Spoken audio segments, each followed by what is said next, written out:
ఇప్పుడు రేవంత్ రెడ్డి గారు అసలు గత ప్రభుత్వం చేసినటువంటి అరాచకాలను అలాగే అవినీతిని అన్ని శాఖల్లో జరిగినటువంటి అవినీతిని బయటపెట్టే ప్రయత్నం చేస్తుంది. అందులో భాగంగా రివ్యూ మీటింగులు, శ్వేతపత్రాలు రిలీజ్ చేసేందుకు వాళ్ళు సిద్ధమయ్యారు, రిలీజ్ చేస్తూ ఉన్నారు.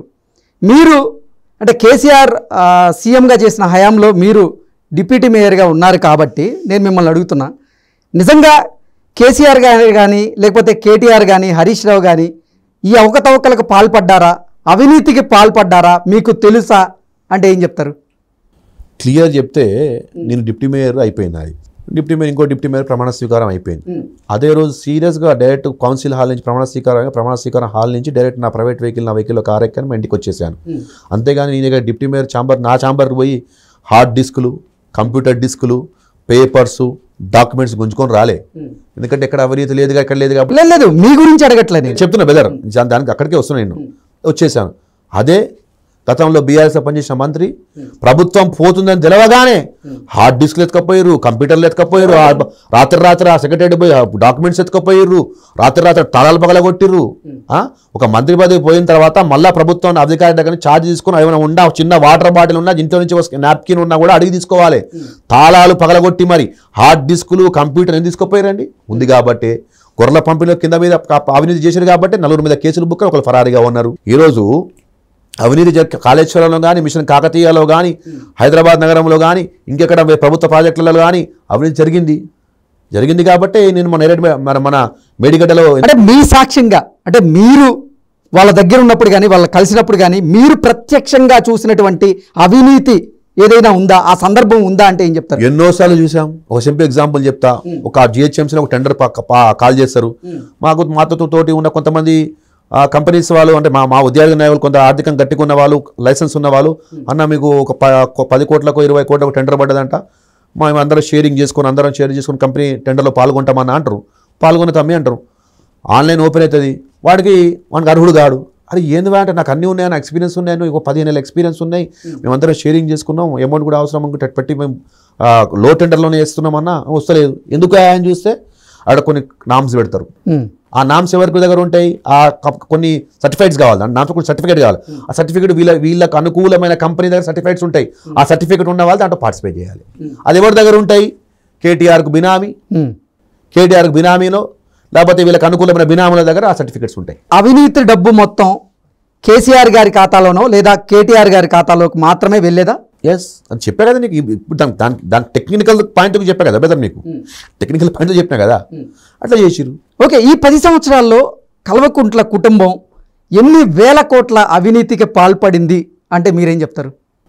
1, 2, 3, 4, 5 లెక్క చెప్పలేను. దానికి సమయం వస్తుంది, లెక్క వస్తుంది బయటికి. ఓకే, లెక్క తీర్చే తీరుతారా రేవంత్ రెడ్డి గారు? 1, 2, 3 కాదు, తప్పకుండా లెక్క సమయం వస్తుంది, లెక్క తీస్తారు బయటికి. లెక్క వస్తుంది, అప్నే ఆప్ వస్తుంది.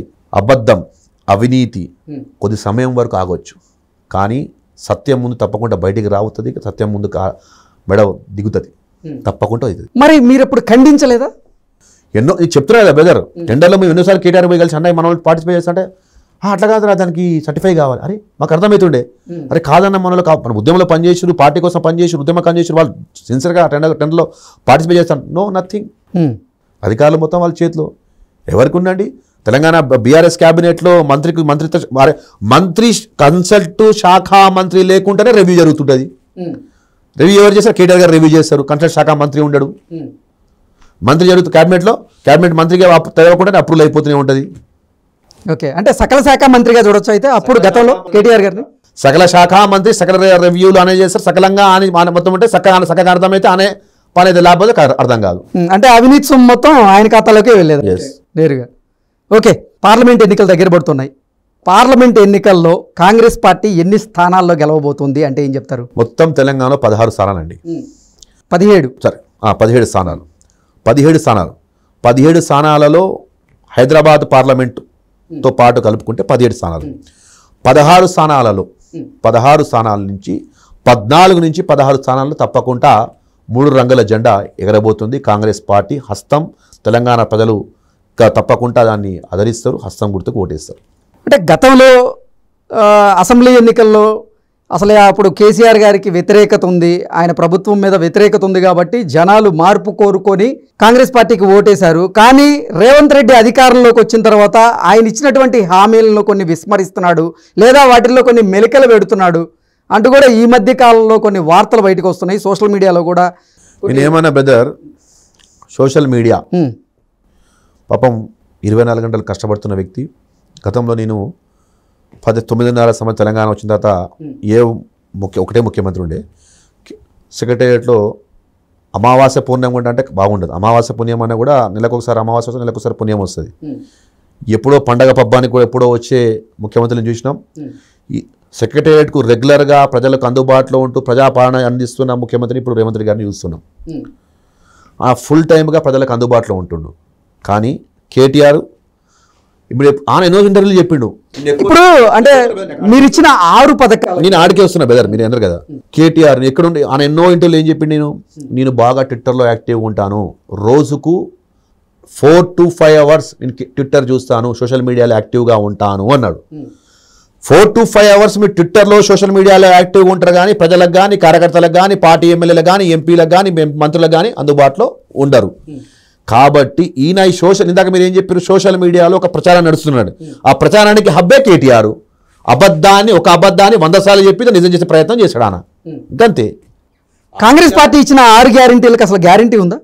100% గ్యారెంటీ ఉంది. అంటే గెలవక ముందు ప్రచారంలో భాగంగా ఏంటంటే ప్రతి ఒక్కరికి 6 గ్యారెంటీలు మేము అందజేస్తామంటూ కూడా రేవంత్ రెడ్డి గారు మాట ఇచ్చారు. కానీ గెలిచిన తర్వాత మాత్రం వైట్ కార్డు ఉండాలి, వైట్ కార్డు ఉండే వాళ్ళకి మాత్రమే ఈ పథకాలు వర్తిస్తాయి అంటూ ఆయన షరతులు వర్తిస్తాయి అన్నట్లుగా కూడా కొన్ని వ్యాఖ్యలు. క్లియర్ అయిన విషయం మీకు ఎక్కడ చూశారు, బస్ ఫ్రీ బస్ ఉమెన్స్కి, మహిళలకు ఫ్రీ బస్ అని చెప్పారు, వచ్చింది. సిలిండర్ అన్నారు, అమలు అవుతుంది. ఇంకా అమలు కాలేదుగా, ఇప్పుడు ఈ నెల 27 నుంచి స్టార్ట్ అవుతుంది.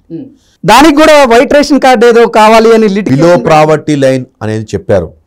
కానీ గతంలో ఎన్నికల ప్రచారంలో భాగంగా ప్రతి ఒక్కరికి వస్తుందని చెప్పి, అంటే ఇప్పుడు 4 కోట్ల మంది తెలంగాణ ప్రజల్లో ఎంతమంది బిలో పావర్టీ లైన్ ఉంటారు? కేవలం వాళ్ళు ఓట్లు వేస్తేనే రేవంత్ రెడ్డి సీఎం అయ్యారా?